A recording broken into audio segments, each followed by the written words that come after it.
टक्कर का माहौल इसी तरह जारी रखा तो नताइज खराब होंगे। हालिया सिविलियन हलाकतों को लेकर आम लोगों को सताने के बजाय जिम्मेदार अफसरों को सिक्योरिटी फेलियर के लिए कार्रवाई की जाए। बदरवा में पीडीपी कन्वेंशन के दौरान पीडीपी सदर महबूबा मुफ्ती का बयान।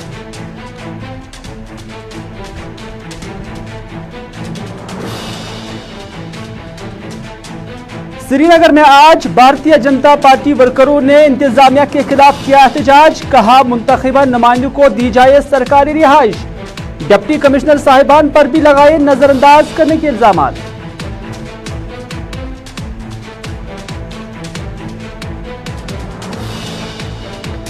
और बंगाई राजौरी में फौज और मिलिटेंटों के दरमियान एनकाउंटर दूसरे रोज भी जारी। एनकाउंटर में 18 घंटे के बाद फिर गोलाबारी हुई शुरू। शोपिया में 12 घंटों के दौरान 5 मिलिटेंटों की हुई मौत।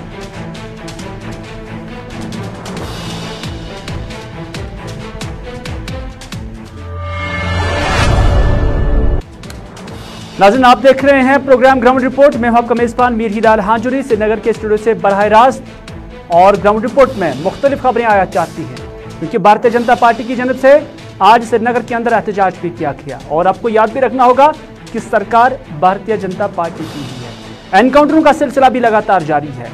कल से ही राजौरी के अंदर एनकाउंटर जारी है, अभी इख्तिताम पजीर नहीं हुआ है, लेकिन शोपियां के अंदर 2 एनकाउंटर 12 या 15 घंटे के अंदर अंदर ही इख्तिताम पजीर हुए और इसमें 5 मिलिटेंट भी मारे जा चुके हैं। जम्मू कश्मीर में लेफ्टिनेंट गवर्नर के जो मुशीर थे बसीर खान, जिन्हें हाल ही में फारिग किया गया, उसके बाद सीबीआई की रेड उनकी रिहाइशगाह पर भी पड़ी।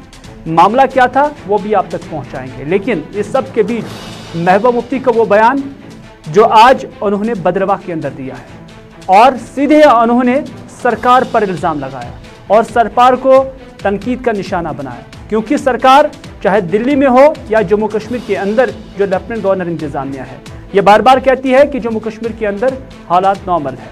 लेकिन महबूबा मुफ्ती यही कहती है कि अगर जम्मू कश्मीर के लोगों ने जुबान नहीं खोली, यानी जो खामोशी इख्तियार की, अगर आप इससे नॉर्मल से कहते हैं तो ये बड़ी गलती है। आपको पता चले कि आज महबूबा मुफ्ती ने बदरवा के अंदर एक अवामी जलसे से खिताब किया। यह दरअसल पीडीपी कन्वेंशन था और इसमें उन्होंने कहा कि लोगों की खामोशी को नॉर्मल सी नहीं कहना चाहिए और इसको नॉर्मल से यानी अमन तस्वुर ना किया जाए। उन्होंने कहा कि मैं वार्न करना चाहती हूं मरकज और रियासती इंतजामिया को कि अगर पकड़ दखड़ और ज्यादती का माहौल इसी तरह जारी रखा तो नताइज बहुत खराब और खतरनाक होंगे। महबूबा मुफ्ती का बयान। और महबूबा मुफ्ती ने यह भी कहा कि नताइज इस तरह से खतरनाक होंगे कि जिसका मुकाबला करना बहुत मुश्किल होगा। और उनका मानना था कि आम लोगों को सताना बंद करो, असातिज़ा को सताना बंद करो, बल्कि सिक्योरिटी फेलियर के लिए जो लोग मुलविस हैं हालिया हलाकतों के दौरान, उनके खिलाफ कार्रवाई की जानी चाहिए। और महबूबा मुफ्ती का मानना है कि गलत तासुर जम्मू कश्मीर से बाहर मुल्क के अंदर पेश किया जा रहा है और इस तासुर पर भी काबू पाने की बहुत जरूरत है। आपको बताते चले कि 4 रोज़ा दौरे पर महबूबा मुफ्ती किश्तवाड़, बदरवा, डोडा के दौरे पर है और जहां कल वो किश्तवाड़ के अंदर मौजूद थी, वहीं पर आज उन्होंने बदरवा के अंदर पार्टी कन्वेंशन से खिताब किया और यहां पर भी उनका इस्तकबाल किया गया है। महबूबा मुफ्ती ने इस मौके पर मीडिया नुमाइंदों के साथ बात की और मजीद क्या कहा, आइए आप तक पहुंचाते हैं। हम इन्वेस्टिगेशन के खिलाफ नहीं, इन्वेस्टिगेशन बेशक करें, मगर इस तरह एन ब्लॉक जो ये लोगों को पकड़ पकड़ के जेल में डाल रहे हैं, उसके हम खिलाफ हैं, उसकी हम मजम्मत करते हैं और इनको वार्न करना चाहते हैं। गवर्नमेंट ऑफ इंडिया को और यहाँ की जो एडमिनिस्ट्रेशन है उनको वार्न करना चाहते हैं, अगर आपने इसी तरह लोगों के साथ सलूक किया, बेगुनाह सिविलियंस को पकड़ पकड़ के जेलों में डाल दोगे, उसके नताइज बहुत खराब होंगे, बहुत खतरनाक होंगे, जिसका आप मुकाबला नहीं कर पाओगे। इस तरह आम लोगों को सताना बंद कर दो, चाहे वो हमारे टीचर हो, चाहे वो हमारे सिविलियन हो, उनको सताना बंद कर दो। जिसकी ये गलती है, जो इसमें जिसने लापरवाही की, जिसने सिक्योरिटी पर फराहम नहीं की, जो सिक्योरिटी का फेलियर है, उसमें देखिए कौन से लोग मुलविस हैं, उनको सजा दे दीजिए, पहले उनको निकालिए, उसके बाद इन्वेस्टिगेशन करें आराम से।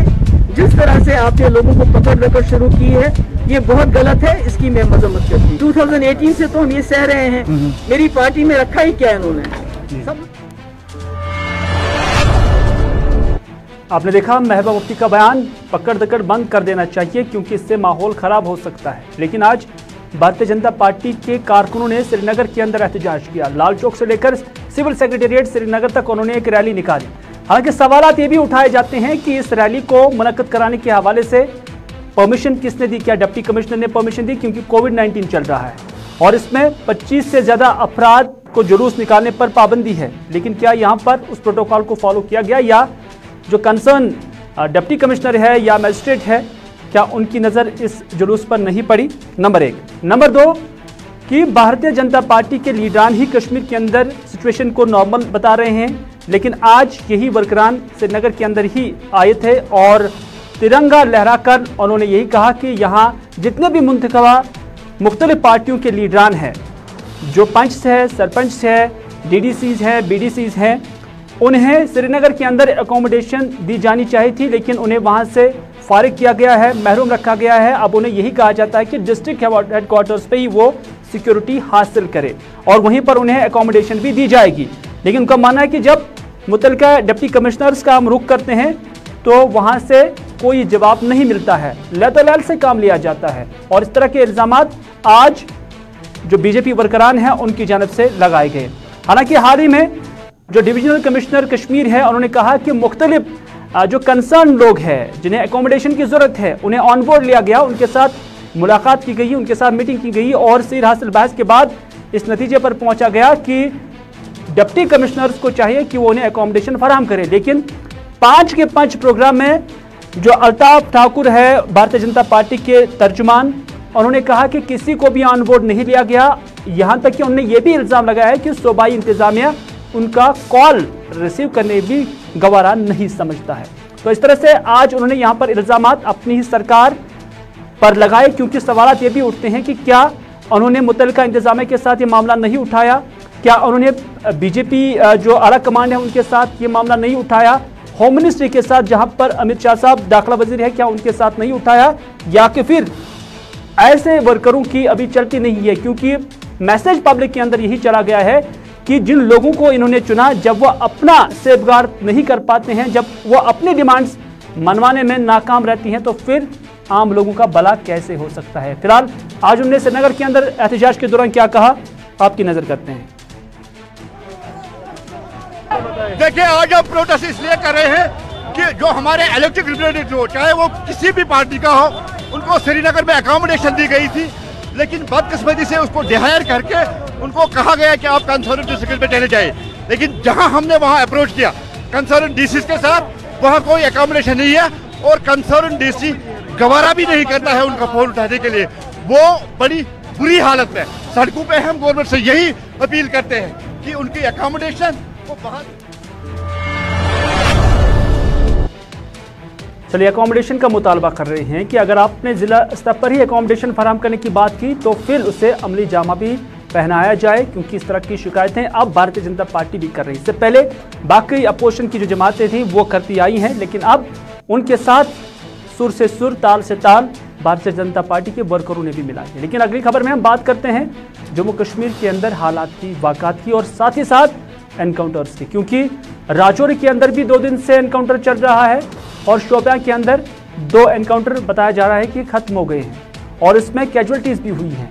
जहां शोपियां के अंदर 5 मिलिटेंट मारे जा चुके हैं, वहीं पर जो पुंछ राजौरी है वहां पर 2 दिन से जारी इस एनकाउंटर में अभी तक किसी मिलिटेंट के मारे जाने की खबर नहीं है। लेकिन कल दिन में यहां 5 फौजी जवान जाम बहक हो गए थे। इस तरह से राजौरी के अंदर क्या कुछ सूरत हाल है, जमशीद मलिक हमारे साथ हैं और शोपियां के अंदर क्या कुछ है वो जानने के लिए शाह इरशाद इस वक्त हमारे साथ हैं।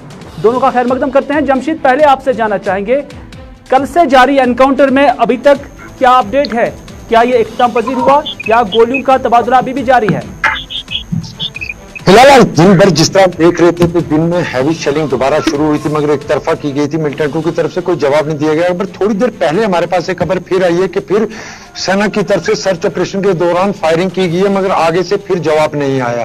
और वहीं आज डीआईजी की तरफ से भी ये बात कही गई है कि इस इनकाउंटर में खत्म होने में अभी कुछ टाइम लग सकता है, क्योंकि घना जंगल होने के कारण यहाँ मिलिटेंटों के साथ एक बार जरूर राब्ता हुआ था, मगर उसके बाद दोबारा इस जंगल में उनसे दोबारा राब्ता नहीं हो पा रहा है, जिस कारण ये इनकाउंटर खत्म होने में टाइम लग सकता है। और इस वक्त जिस तरह अंधेरा पड़ रहा है, 6:30 होने का टाइम होकर नजदीक आ रहा है, आहिस्ता आहिस्ता अंधेरा पड़ रहा है, इसका मतलब ये कि इस इनकाउंटर को यहीं रोक दिया जाएगा, कल यहां से इसको आगे दोबारा शुरू किया जाएगा।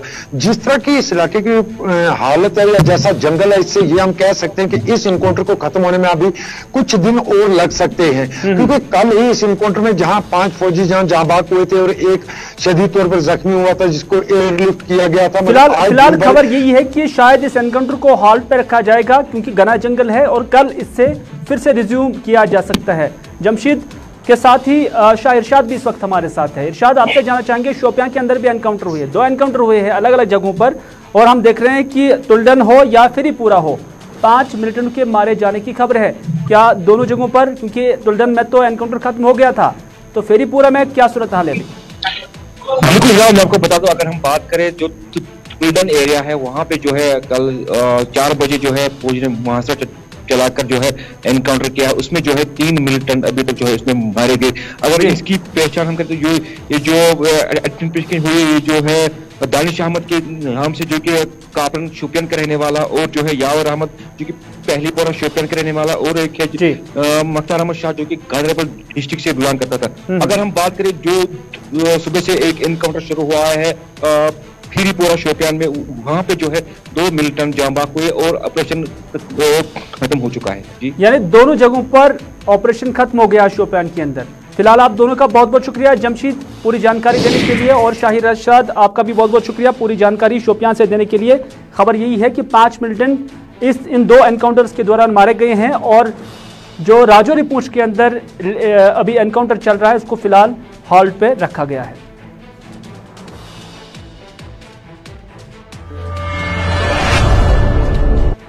चलिए अगली खबर में हम बात करते हैं श्रीनगर के अंदर जो रेड्स पड़ी है सीबीआई की, और ये रेड्स बसीर अहमद खान की रिहाइशगाह पर पड़ी है। बसीर अहमद खान को आप जानते ही होंगे, पहले डिविजनल कमिश्नर कश्मीर भी रह चुके हैं और उसके बाद लेफ्टिनेंट गवर्नर के मुशीर भी रहे हैं, और हाल ही में उन्हें फारिग भी किया गया। लेकिन आज उनकी रिहाइशगाह पर रेड्स पड़ी हैं, और रेड्स बताया जा रहा है कि फेक गन लाइसेंस को लेकर पड़ी है, और भी कुछ मामलात है। लैंड के हवाले से गुलमर्ग में जो लैंड है उसको लेकर भी बताया जा रहा है कि इन रेड्स का कनेक्शन हो सकता है। आखिर क्या मामला है? पहले 2-2.5 साल तक बसीर अहमद खान जो लेफ्टिनेंट गवर्नर इंतजामिया के साथ रहते हैं, आला पद पे फाइज रहते हैं, लेकिन कोई कार्रवाई इन चीज़ों को लेकर नहीं होती है। आज भले ही 2 साल या 2.5 साल के बाद कार्रवाई होती है। इसके रीजंस क्या होंगे और असल मकासद क्या होंगे, और साथ ही साथ किस किस मामले को लेकर ये रेड्स पड़ी होंगी, क्योंकि सीबीआई की जानिब से अभी तक कोई स्टेटमेंट इस हवाले से जारी नहीं किया गया। लेकिन सनम एजाज इस वक्त इस खबर को लेकर मुकम्मल तफसीलात देने के लिए हमारे साथ मौजूद हैं। सनम से हम जानने की कोशिश करेंगे कि क्या वाकई ये सिर्फ फेक गन लाइसेंस को लेकर ये रेड सीबीआई की हैं, या गुलमर्ग लैंड स्कैम को लेकर जो बसीर अहमद खान पर इल्ज़ामात आयद किए जा रहे थे कि उन्होंने वहां पर सरकारी लैंड को ग्रैब किया है, और आला कुर्सी पर, आला ओहदे पर फाइज रहने के दौरान ही उन्होंने इस तरह कब्जा जमाया हुआ है। सनम, आपसे जानना चाहेंगे, आज जो रेड्स पड़ी हैं सीबीआई की, और लोग भी देख रहे हैं कि बड़े चेहरे अब इसके शिकंजे में आ रहे हैं, किस तरह के इल्जामात बसीर अहमद खान पर लगाए गए हैं?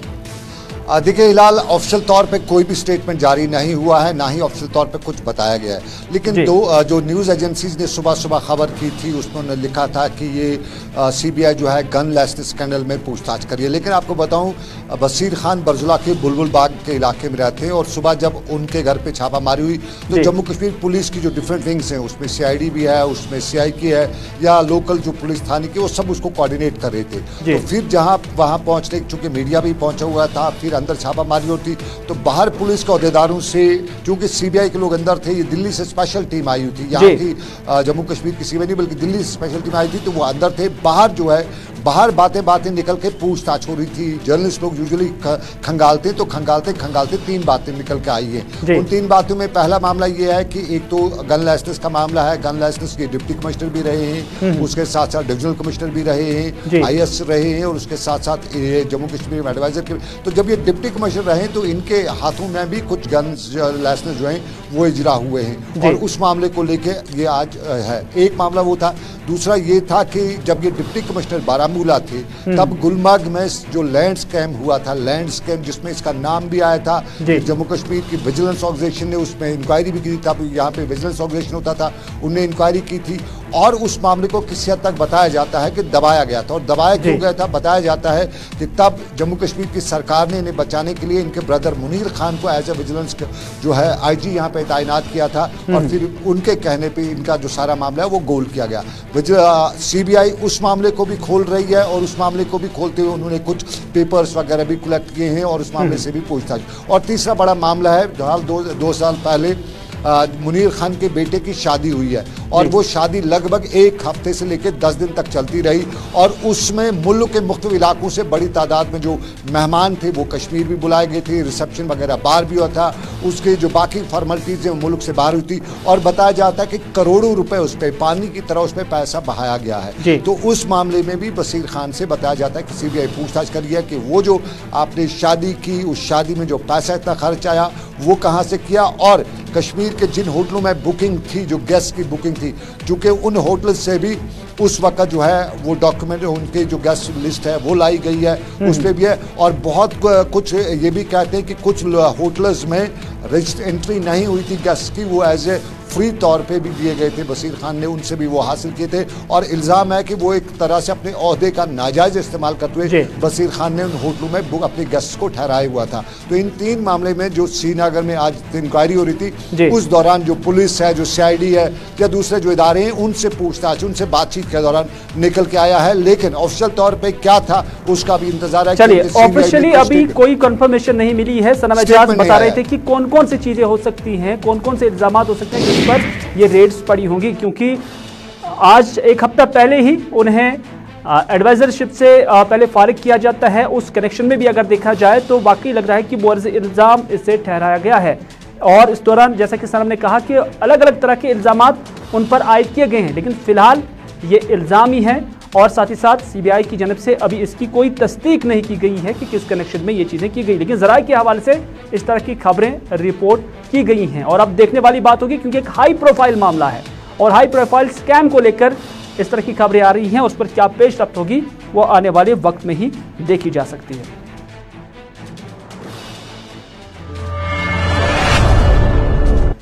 चलना से अगली खबर में हम अब तक ये इंफॉर्मेशन भी पहुंचाते हैं कि अब बाज़ाब्ता तौर पर जो 2 साल से लेकर 18 साल तक के बच्चे होंगे उन्हें कोवैक्सीन के लिए अब एलिजिबल या उन्हें अप्रूवल दिया गया है। यानी कोवैक्सीन को अब ये इमरजेंसी यूज अप्रूवल बच्चों के लिए दिया गया है। और इस हवाले से जो मालूमात हमें मिली हैं उनके मुताबिक जो सब्जेक्ट एक्सपर्ट कमेटी बराई कोविड-19 है उन्होंने इमरजेंसी अप्रूवल इस्तेमाल करने के लिए दिया है। और भारत बायोटेक जो कि हैदराबाद बेस्ड कंपनी है ने इस हवाले से 18 साल से कम उम्र वाले बच्चों पर दूसरे और तीसरे फेज की ट्रायल्स भी मुकम्मल की है, जिसके बाद उन्होंने DCGI यानी drugs and controller general of India को ट्रायल डेटा भी सौंप दिया है। इस दौरान कमेटी ने मुफस्सल गौर-खोज के बाद इसे मार्केट ऑथराइजेशन के लिए सिफारिश की, ताकि इसे 2 से 18 साल तक के उम्र वाले बच्चों पर इमरजेंसी हालात के दौरान इस्तेमाल किया जाए। इस तरह से भारत में बनाया जा रहा ये वैक्सीन 2 डोजेस की सूरत में महज 20 दिन के वक्फे के दौरान बच्चों को दिए जा सकते हैं। इधर इस हवाले से ये खबर भी मिली है कि अभी तक वर्ल्ड हेल्थ ऑर्गेनाइजेशन की जानिब से कोवैक्सीन को बच्चों को दिए जाने के हवाले से अप्रूवल नहीं मिला है। ताहम भारत बायोटेक ने जुलाई में ही WHO लिस्टिंग के लिए डॉक्यूमेंट्स फराहम किए थे और उस पर अभी तक कोई पेशरफ नहीं हुई है। ताहम भारत के अंदर जो DCGI है या drugs and controller general of India उनकी जानिब से बाज़ाब्ता ये सिफारिश की गई है कि इमरजेंसी हालत में 2 से लेकर 18 साल तक के उम्र वाले बच्चों में ये वैक्सीन दिए जा सकते हैं और इस हवाले से उन्होंने बाज़ाब्ता रिकमेंडेशन भी की है।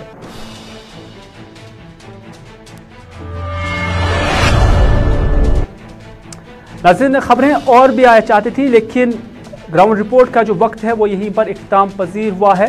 इसी के साथ दीजिए अपने मेज़बान मीर हिलाल हाजिरी को आज का ग्राउंड रिपोर्ट यहीं पर इख्तिताम करने की इजाज़त, इस वादे के साथ कि अगर ज़िंदगी रही तो आपसे फिर होगी मुलाकात। तब तक के लिए खुदा हाफिज़, फी अमानिल्लाह।